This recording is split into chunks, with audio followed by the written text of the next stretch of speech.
Back again, YouTube. We're here on the 2010 Jeep Liberty. We're under the dash. If you could see this little actuator, it's called a blend door actuator. If you can hear clicking under the dashboard, more than likely it's going to be one of these. You got one located here. There's one up a little bit higher right there, and then it's got another one on the passenger side right behind the glove box. In this case, this vehicle, it needs two of them need to be replaced.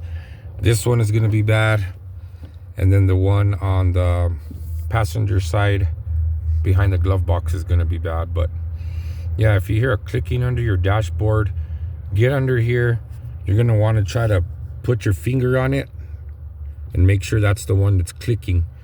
And if you feel that actuator clicking, it's gone out. You're gonna have to replace it.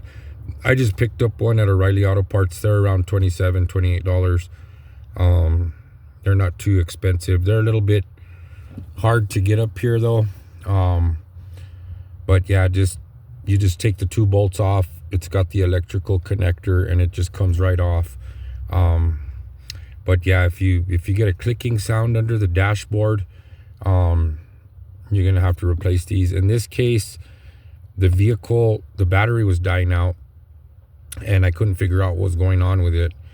And it turned out that these will stay clicking long after I came 3-4 hours later and I heard it clicking on the vehicle.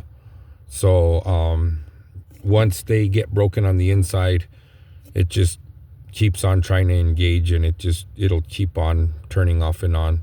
But yeah, if you have that issue, just change it out, and it's called a blend door actuator. But thanks again, Elijah's Auto Repair. Please subscribe to my channel.